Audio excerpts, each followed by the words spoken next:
اللہ وکفا والصلاة والسلام علی عبادہ الذین اصطفى اما بعد فاعوذ باللہ من الشیطان الرجیم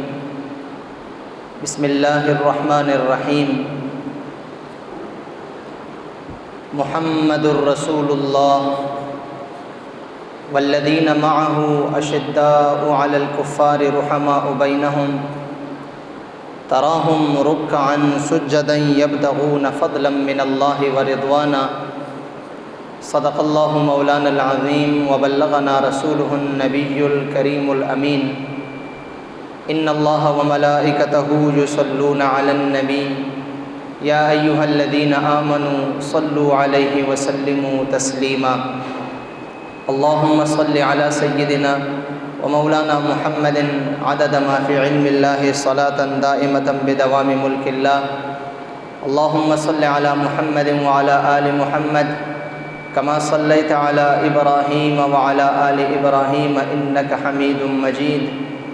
اللہم بارک علی محمد وعلى آل محمد کما بارکت علی ابراہیم وعلى آل ابراہیم انک حمید مجید صلاة و سلاما علیک یا سیدنا یا رحمتا للعالمین وعلی آلک و اصحابک یا سیدنا یا خاتم الانبیاء والمرسلین۔ قابل صد احترام حاضرین و سامعین کرام، محرم الحرام کا مقدس اور مبارک اور سن ہجری کا پہلا مہینہ شروع ہو چکا ہے۔ اسی مہینے کی پہلی تاریخ یعنی یکم محرم الحرام کو خلیفہ دوم داماد رسول و داماد علی شیر خدا سیدنا حضرت عمر فاروق رضی اللہ تعالی عنہ آپ کی شہادت کا دن ہے۔ حضرت عمر رضی اللہ تعالی عنہ تاریخ اسلام کی وہ عبقری شخصیت ہیں کہ جنہوں نے اسلام کے لیے، مسلمانوں کے لیے اور دین کے لیے وہ خدمات سر انجام دیں کہ جن کے اثرات آج تک باقی ہیں۔ ان کے بنائے ہوئے قوانین سے آج تک دنیا فائدہ حاصل کر رہی ہے۔ ان کے بنائے ہوئی تمام احکامات سے آج تک دنیا مستفید ہو رہی ہے۔ ایک ایسی عظیم الشان شخصیت ہیں کہ جو اپنے اندر تمام خوبیاں اور خصوصاً وہ خوبیاں اور وہ صفات جو ایک سچے اور پکے مسلمان اور امتی میں ہونی چاہیے، وہ تمام خوبیاں آپ کے اندر موجود تھیں۔ اس لحاظ سے دیکھا جائے کہ آپ نے اسلام قبول کیا کون سے عرصے میں اور کس زمانے میں، تو آپ قدیم الاسلام صحابی ہیں۔ ابتدائی ادوار میں مکی زندگی میں ہی آپ رضی اللہ تعالی عنہ نے اسلام قبول کیا۔ اگر اس لحاظ سے دیکھا جائے کہ اسلام کو کن مسلمانوں کی وجہ سے تقویت ملی ہے، تو حضرت عمر رضی اللہ تعالی عنہ ان صحابہ میں صف اول کی شخصیت ہیں کہ جن کی وجہ سے اسلام کو تقویت ملی ہے۔ مکہ المکرمہ میں چونکہ معروضی حالات بہتر نہیں تھے، مسلمانوں کو تکلیفیں دی جاتی تھیں، ظلم ڈھائے جاتے تھے، سرکار دو عالم صلی اللہ علیہ وسلم اسی لیے کہ کہیں میرے ماننے والوں کو تکلیف اور مصیبت کا سامنا نہ کرنا پڑے، آپ نمازیں چھپ کر پڑھا کرتے تھے۔ جماعت کی نماز پڑھتے کبھی ایک جگہ کبھی دوسری جگہ، لیکن کھلی جگہوں پہ آپ نماز نہیں پڑھ سکتے تھے۔ جب حضرت عمر رضی اللہ تعالی عنہ اسلام لے کے آئے تو آپ نے عرض کی، یا رسول اللہ، کب تک اسی طرح مسلمان چھپ کے نماز پڑھتے رہیں گے؟ جب ہمارا دین واضح ہے، آپ کی نبوت اور رسالت بلا ریب اور بلا شک و شبہ ہے، تو ہم پھر کیوں چھپ کر نماز پڑھیں؟ یا رسول اللہ، ہم سب کے سامنے اور حرم مکی میں یعنی حرم شریف کے صحن میں کھلم کھلا لوگوں کے سامنے نماز پڑھیں گے۔ سو آپ نے تلوار اٹھائی اور آپ مسلمانوں سے آگے آگے چلنے لگے، اور آپ کی تلوار کے سائے میں پہلی مرتبہ حضور اکرم صلی اللہ علیہ وسلم اور تمام مسلمانوں نے خانہ کعبہ میں فرض نماز کی جماعت ادا کی۔ اس لحاظ سے دیکھا جائے تو آپ کے اسلام لانے کی وجہ سے اسلام کو بڑی تقویت ملی۔ اسی لیے جب آپ ایمان لے کے آئے تو سرکار دو عالم صلی اللہ علیہ وسلم نے ارشاد فرمایا، اے میرے صحابہ، تمہیں عمر کا اسلام لانا بہت بہت مبارک ہو، اور یہ میں مبارکباد تمہیں اس لیے دے رہا ہوں کہ ابھی ابھی آسمان کے فرشتے میں نے دیکھا کہ وہ ایک دوسرے کو حضرت عمر کے ایمان لانے پہ مبارکباد دے رہے تھے، اس لیے میں تمہیں بھی مبارکباد دیتا ہوں۔ اور آپ کا اسلام لانا اور ایمان قبول کرنا سرکار دو عالم صلی اللہ علیہ وسلم کا مطلوب بھی تھا۔ آپ چاہتے تھے کہ مکی زندگی میں مکۃ المکرمہ کے ان دلیر اور ان بہادروں میں سے کوئی ایک شخص ایمان لے کے آئے جس کی وجہ سے مسلمانوں کو تقویت ملے، اسلام کو تقویت ملے۔ تو ایک دن حضور اکرم صلی اللہ علیہ وسلم نے دعا فرمائی، اے اللہ،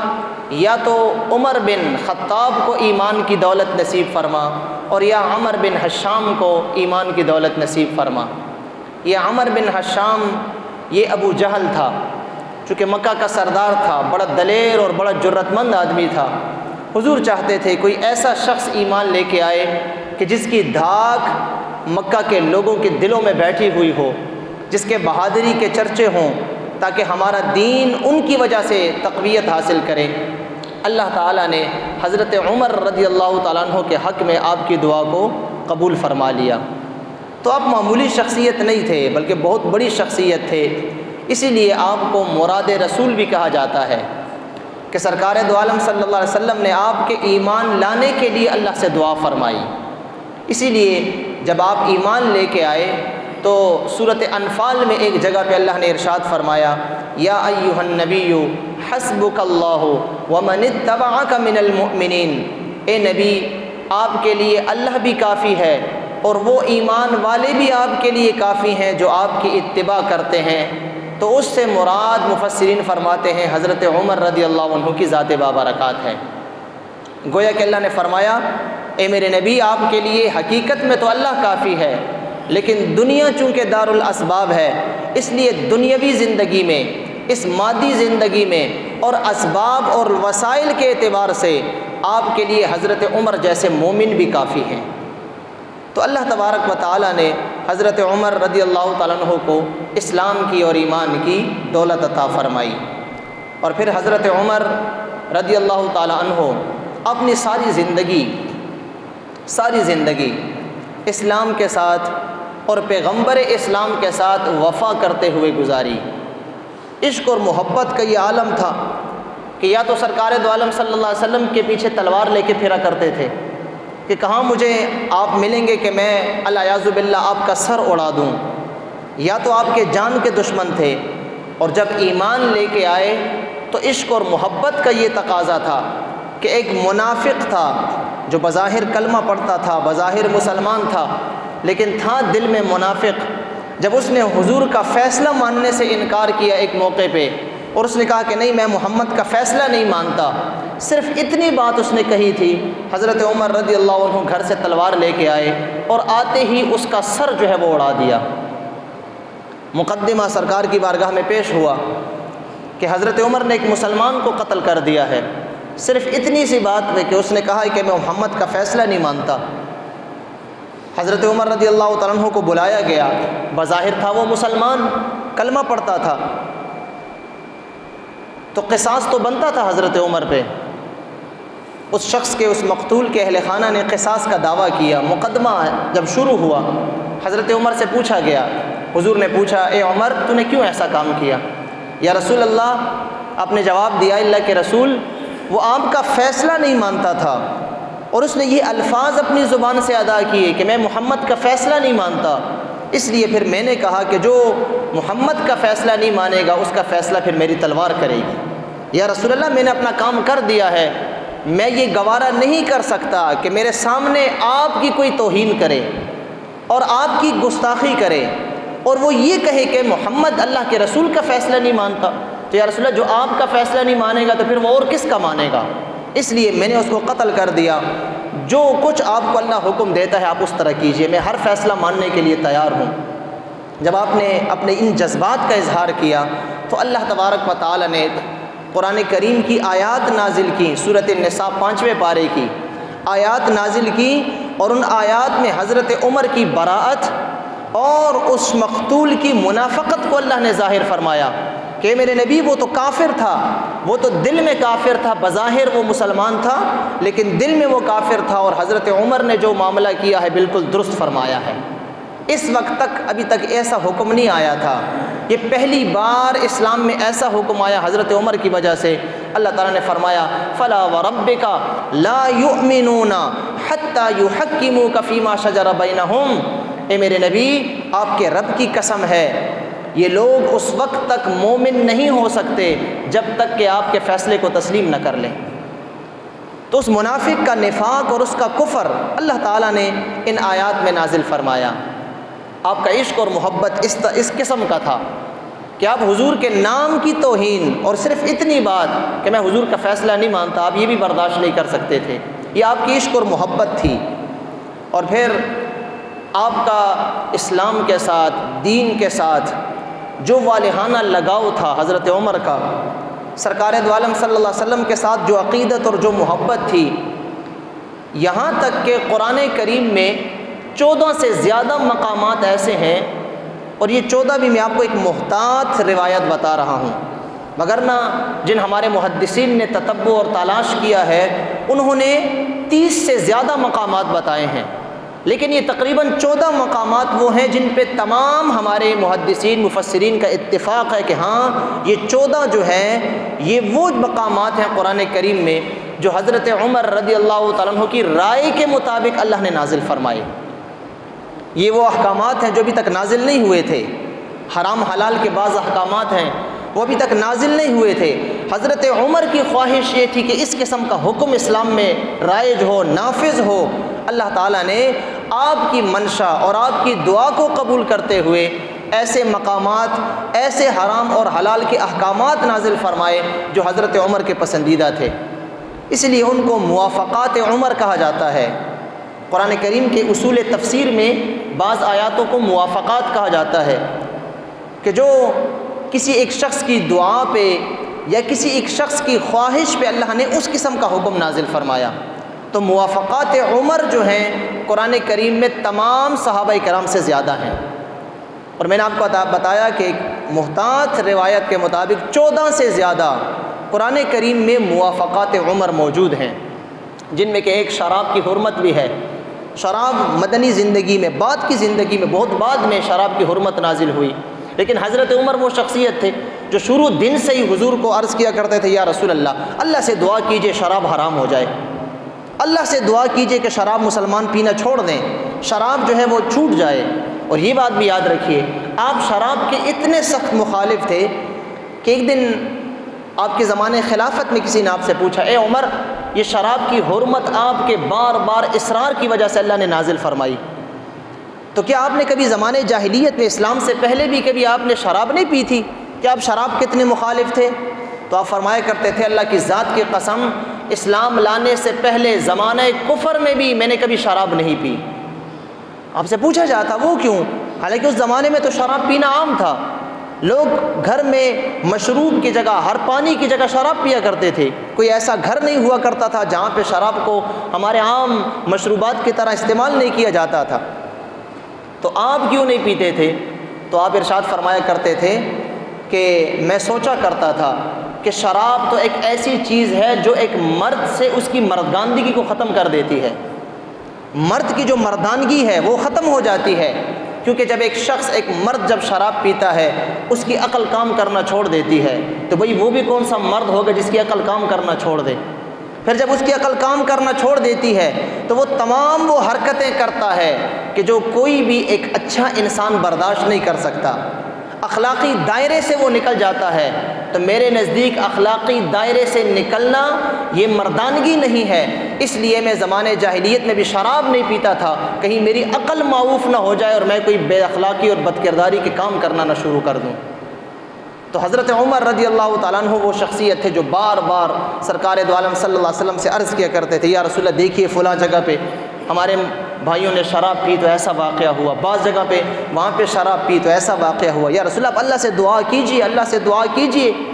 آپ کی ان جو ہے بار بار عرض کرنے پہ اللہ تبارک و تعالیٰ نے 3 درجوں میں 3 جو ہے کیٹیگریوں میں اور 3 سٹیپس میں اللہ تعالیٰ نے شراب کو حرام قرار دیا۔ اسی طرح آج ہم جب بیت اللہ شریف جاتے ہیں اور وہاں پہ طواف کرتے ہیں اور طواف سے فارغ ہونے کے بعد مقام ابراہیم یا اس کے قریب آ کے 2 رکعت نفل ادا کرتے ہیں، یہ بھی حضرت عمر کی خواہش تھی۔ طواف ہو رہا تھا، حضور اکرم صلی اللہ علیہ وسلم سے عرض کی، یا رسول اللہ کیا یہ اچھا ہوتا کہ ہم مقام ابراہیم کو جائے نماز بنا لیتے اور مقام ابراہیم پہ آ کے ہم 2 رکعت نفل ادا کیا کرتے۔ اب بار بار یہ حضور سے عرض کیا کرتے تھے، یا رسول اللہ کیا ہی اچھا ہو کہ ہم مقام ابراہیم کے پاس نفل آ کے پڑھا کریں۔ اللہ تبارک و تعالیٰ نے مقام ابراہیم کو مصلی اور جائے نماز بنانے کا حکم عطا فرمایا۔ اللہ تعالیٰ نے فرمایا وَاتَّخِذُوا مِن مَّقَامِ إِبْرَاهِيمَ مُصَلًّى، اے میرے نبی آپ فرما دیجئے کہ مقام ابراہیم کو جائے نماز بنا لو۔ یہ بھی آپ کی خواہش تھی۔ اسلامی عورتوں کا پردہ، یہ بھی آپ کی خواہش اور منشا کے مطابق صحابہ کرام جایا کرتے تھے امہات المؤمنین کے گھروں میں۔ حضور کا کوئی کام ہوتا، ان صحابہ نے کوئی پیغام دینا ہوتا، امہات المؤمنین کے گھر جایا کرتے بغیر اجازت کے، کیونکہ پردے کا حکم ابھی تک آیا نہیں تھا، عورتوں کے پردے کا حکم۔ لوگ بے دھڑک پرائی گھروں میں آیا جایا کرتے تھے۔ حضرت عمر کو یہ بات ناپسند تھی، یا رسول اللہ کیا ہی اچھا ہو کہ آپ کی جو ازواج مطہرات ہیں ان کا معاملہ ہماری عورتوں سے جدا ہو، جو آپ کی ازواج مطہرات کے پاس کسی کام سے جائے وہ اجازت لے کے جائے، اور وہ آپ کی ازواج مطہرات ہر کسی کے سامنے نہ آئیں بلکہ پردے میں رہیں۔ یا رسول اللہ کتنا ہی اچھا ہو۔ آپ بار بار یہ اصرار کرتے رہے، اللہ تعالیٰ نے پردے کا حکم نازل فرما دیا۔ یہ آپ کی اصرار پہ، بار بار خواہش پہ اللہ تعالیٰ نے ہماری ماؤں بہنوں کے لیے پردے کا حکم اور حیا کا حکم نازل فرمایا۔ اسی طرح کئی ایسی چیزیں ہیں ہماری تاریخ اسلام میں کہ جو موافقات عمر ہیں، حضرت عمر رضی اللہ تعالیٰ عنہ کی خواہش اور آپ کے مشورے کے مطابق اللہ نے اسی طرح حکم نازل فرمایا۔ تو آپ ایک عظیم الشان شخصیت، اور پھر آپ کا تقوی اور پرہیزگاری، اور اپنے تقوی اور اپنے ایمان پہ آپ کا کتنا یقین تھا۔ آج تو ہمیں اپنے ایمان پہ کوئی یقین نہیں ہے کہ آیا ہمارا ایمان آیا وہ اللہ کے ہاں مقبول ہے یا نہیں ہے۔ ہم یقین کی اس دولت سے محروم ہیں کہ جس یقین کی دولت سے آپ مشرف تھے۔ آپ کو اپنے ایمان پہ کتنا یقین تھا۔ جب مصر فتح ہوا تو مصر میں ایک رواج تھا کہ سال میں 1 مرتبہ یا کبھی کبھی دریائے نیل جو مصر کا مشہور دریا ہے وہ خشک ہو جایا کرتا تھا۔ وہاں کے لوگوں کی قدیم زمانے سے ایک روایت تھی، ایک رواج تھا کہ وہ ایک خوبصورت لڑکی کو دلہن بناتے، کنواری لڑکی کو اس کو دلہن بناتے، زیورات پہناتے اور اس کو آ کر دریائے نیل میں جو ہے وہ پھینک دیا کرتے تھے۔ وہ ایک لڑکی خوبصورت اور نوجوان اور دلہن جو ہے جب دریائے نیل کی بھینٹ چڑھتی تو دریائے نیل میں پانی زیادہ ہو جاتا۔ ایک شیطانی عمل تھا، اس زمانے کے لوگوں کا عقیدہ تھا، ان کے عقیدے کے مطابق کام ایسا ہوا کرتا تھا۔ اب حضرت عمر کے زمانے میں جب مصر فتح ہوا، حضرت سعد بن ابی وقاص رضی اللہ عنہ مصر کے گورنر ہوئے۔ اس دور میں مصر کا دریائے نیل جو ہے وہ خشک ہو گیا۔ اب چونکہ اسلامی سلطنت تھی، اسلامی حکومت تھی، وہاں کے جو سردار تھے، مصر کے جو رؤساء تھے وہ سب آئے اور گورنر مصر سعد بن ابی وقاص کے پاس کہ دریائے نیل خشک ہو چکا ہے اور ہمارے پورے مصر کا دار و مدار اور سارے دریائے نیل پہ ہے۔ تو آپ نے فرمایا کیا کیا جائے؟ تو انہوں نے کہا ہمارے تو قدیم سے یہ رواج چلا آ رہا ہے کہ ہم ایک نئی نویلی دلہن کو اس کی بھینٹ چڑھا دیتے ہیں تو بس دریائے نیل جو ہے وہ جوش مارنے لگتا ہے، پانی اس کا جو ہے وہ چل پڑتا ہے، تو آپ ہمیں اجازت دیجیے کہ ہم اس طرح کا عمل کریں۔ آپ نے فرمایا نہیں، ایسا تو نہیں ہو سکتا، اسلام تو ان چیزوں کی اجازت نہیں دیتا۔ اسلام تو یہ نہیں کہتا کہ ایک بے قصور لڑکی کو کسی ایک شیطانی عمل کے بھینٹ چڑھا دیا جائے، ایسا نہیں ہو سکتا، تم تھوڑا صبر کرو، میں امیر المؤمنین سے اجازت طلب کر لوں، ان سے مشورہ کروں۔ سعد بن ابی وقاص نے مدینہ شریف خط لکھا حضرت امیر المؤمنین کی بارگاہ میں کہ مصر کے لوگوں کا یہ رواج ہے، یہ ان کا دستور ہے، اب کیا کیا جائے، کون سا ایسا عمل کیا جائے؟ دریا نیل خشک ہو چکا ہے اور دریا نیل کے پانی ہی پہ پوری مصر کی زراعت کا دار و مدار ہے۔ اب حضرت عمر رضی اللہ تعالیٰ عنہ ایمان کی، آپ کی دیکھیے کہ ایمان پہ ان کا کتنا یقین تھا، اپنے ایمان پہ، اور اللہ کی ذات پہ ان کا عقیدہ اور ایمان کتنا تھا۔ حضرت عمر نے جواباً خط لکھا کہ سعد، میں ایک رکا تم اس خط کے ساتھ بھیج رہا ہوں، جب میرا یہ خط تمہیں ملے تو اس رکے کو لے جا کر دریا نیل میں ڈال دینا، باقی کام اللہ کا ہے، میرے اس رکے کو جا کے دریا نیل میں ڈال دینا۔ اب سعد بن ابی وقاص کو جب وہ خط ملا، اس کے ساتھ وہ علیحدہ ایک رکا تھا، اس رکے پہ کیا لکھا ہوا تھا؟ اس رکے پہ لکھا ہوا تھا کہ اے دریائے نیل، اگر تو اپنی مرضی سے چلتا ہے تو پھر ہمیں تیری کوئی ضرورت نہیں ہے، اور اگر تو اللہ کی مرضی پہ چلتا ہے تو پھر عمر تمہیں حکم دیتا ہے کہ تو چل پڑ اور اپنے پانی کو پورا کر دے۔ وہ رکا حضرت سعد بن ابی وقاص نے لیا اور مصر کے جتنے بھی سردار رؤساء تھے ان کو ساتھ لیا اور گئے اور دریائے نیل میں جا کر وہ رکا ڈال دیا،